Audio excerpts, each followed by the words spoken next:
Récemment, au cours des 112 derniers jours, ce que nous avons remarqué depuis le 7 octobre 2023, c'est l'attaque d'Israël sur la Palestine, sur Gaza. Nous savons qu'au cours de ces 112 jours, plus de 25 000 Palestiniens à Gaza ont été tués, dont plus des 2 tiers étaient des femmes et des enfants innocents.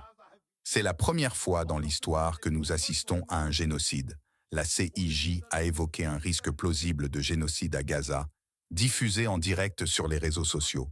Il y a eu beaucoup de génocides dans le passé, mais c'est la première fois que les victimes diffusent elles-mêmes ce qu'elles subissent en direct. Aujourd'hui, le monde est devenu un village global. Vous voyez sur WhatsApp, Facebook, Instagram, Twitter, des vidéos en direct de femmes, d'enfants, d'hommes innocents tués, plus de 25 000 en 112 jours, du 7 octobre 2023 au 27 janvier 2024. Quand nous voyons ces images et entendons ces témoignages, notre cœur pleure. Imaginez un enfant qui est plus gravement blessé que son père, qui dit « Papa, ne t'inquiète pas, Allah est avec nous ». Cet enfant, bien qu'il soit plus gravement blessé que son père, le réconforte en disant « Papa, ne t'inquiète pas, Allah est avec nous ». La mère, après avoir perdu 2 ou 3 enfants, remercie Allah en disant « Mes enfants sont devenus des martyrs. Pourquoi ne m'as-tu pas pris aussi ?» Voyez la foi et la piété des Palestiniens de Gaza. Pour quelqu'un qui ne connaît pas le Tawhid, l'unicité de Dieu, cela peut sembler incompréhensible. C'est pourquoi des milliers et des millions de non-musulmans qui regardent ces images se demandent « Quelle est cette foi ?» Leur maison est détruite, ils remercient Allah. Ils perdent des membres, ils remercient Allah. Sur leur lit de mort, ils remercient Allah. Les gens sont tués et leurs proches remercient Allah. Quelle est cette croyance? Quelle est cette foi? La plupart des gens se plaindraient à Allah alors que ces Palestiniens, eux, ils remercient Allah. La seule raison est le Tawhid. Ils savent que cette vie est un test pour l'au-delà.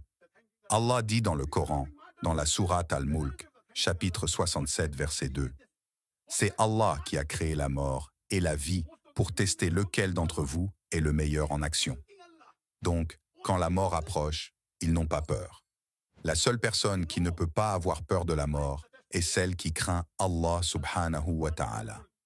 Le grand savant Ibn al-Qayyim, qu'Allah lui fasse miséricorde, a dit « Si une personne craint Allah, elle ne craindra rien d'autre. Une personne qui ne craint pas Allah craindra tout et n'importe quoi.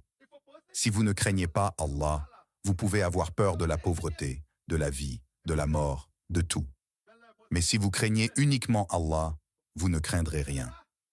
Il n'est pas interdit de craindre une inondation ou un tremblement de terre. Mais si vous craignez uniquement Allah, vous ne craindrez jamais ces calamités.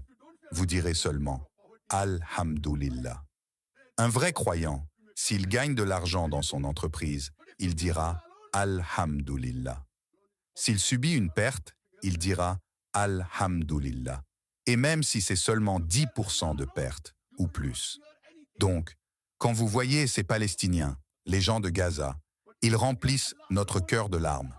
Croyez-moi, dans ce test, Allah teste toute la Oumma musulmane. Les Palestiniens, surtout ceux de Gaza, accomplissent le fort de l'Kefaya. Ils protègent le 3e site le plus saint de l'islam, la mosquée Al-Aqsa. S'ils n'étaient pas là, il aurait été obligatoire pour nous d'y aller. Ils accomplissent le fort de l'Kefaya. Et le pays le plus puissant du monde, les États-Unis, soutient Israël avec les meilleurs combattants. Et pourtant, les Palestiniens défendent sans peur. Pourquoi? Ils ont de l'argent, du pouvoir?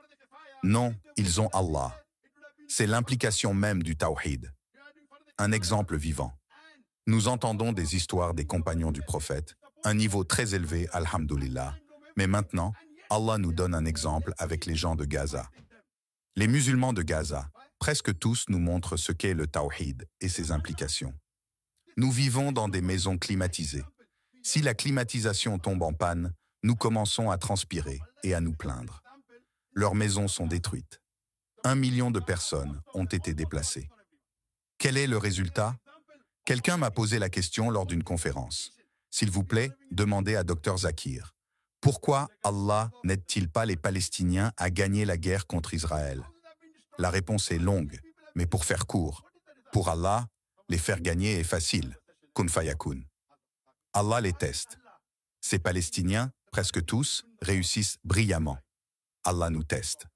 Que faisons-nous? Que faisons-nous? C'est une honte pour la Oumma musulmane. Quand ils tuent des innocents Palestiniens, en violant toutes les lois internationales de la guerre, nous ne faisons rien. Quelques protestations ici et là, c'est tout. Rien de plus. Passerons-nous le test? Nous allons devoir répondre le jour du jugement. Quand Allah nous demandera « Qu'avez-vous fait? Qu'ai-je fait ?» Les Palestiniens de Gaza ont réussi le test avec brio. Et nous, c'est notre introspection. Donc, plus votre tawhid est fort. Oh, vous savez, si je soutiens les Palestiniens, mon Facebook sera bloqué, mon YouTube sera bloqué. Selon moi, si 25 000 Palestiniens sont morts, plus de 25 000 non-musulmans dans le monde entier ont accepté l'islam. Seulement en regardant les clips de Palestine, de Gaza, ces occidentaux ou non-musulmans pensent « Quelle est cette foi qu'ils ont? Je veux avoir cette foi. Quelle religion suivent-ils? Qui est cet Allah? Quel livre suivent-ils » Ils commencent à lire le Coran. En moins de 3 mois, je dis plus de 25 000, pour être prudent. Parce que je suis un homme de chiffres. Ça pourrait être bien plus. Selon le président du Conseil européen, rien qu'en France, au cours des 2 premiers mois, 20 000 personnes ont accepté l'islam. Je ne cite pas son nom parce que je ne peux pas vérifier ses déclarations. Mais je sais, étant un homme de médias, que si plus d'1 million de personnes ont été déplacées à Gaza, plus de 2 millions de vies ont été affectées à Gaza. Savez-vous que des dizaines de millions de non-musulmans ont commencé à soutenir la Palestine et se sont rapprochés de l'islam grâce aux Palestiniens? Jamais dans l'histoire de l'humanité, il n'est arrivé que des millions de non-musulmans dans les pays occidentaux, en Amérique et en Europe, dans le monde entier. Des non-musulmans manifestent leur soutien à la Palestine, aux Palestiniens. C'est le plan d'Allah. C'est l'implication du tawhid. Si vous avez foi en Allah, si vous croyez au tawhid, quoi qu'il arrive, vous dites « Alhamdulillah ». Une personne croyant au tawhid ne peut jamais être déçue. Le bonheur est un état d'esprit. Il est toujours heureux, toujours reconnaissant. Qu'Allah aide les Palestiniens et leur donne la force physique et spirituelle pour surmonter ce qu'ils vivent. Si vous voulez savoir si les enfants et les humains non musulmans qui n'ont jamais entendu parler de l'islam ou un islam totalement mensonger iront en enfer ou non, le docteur Zakir Naik a répondu à cette dame qui est de confession catholique avec la plus belle de réponses et avec gentillesse. N'hésitez pas à vous abonner pour soutenir la chaîne YouTube et notre travail de traduction et de montage afin de nous permettre de continuer.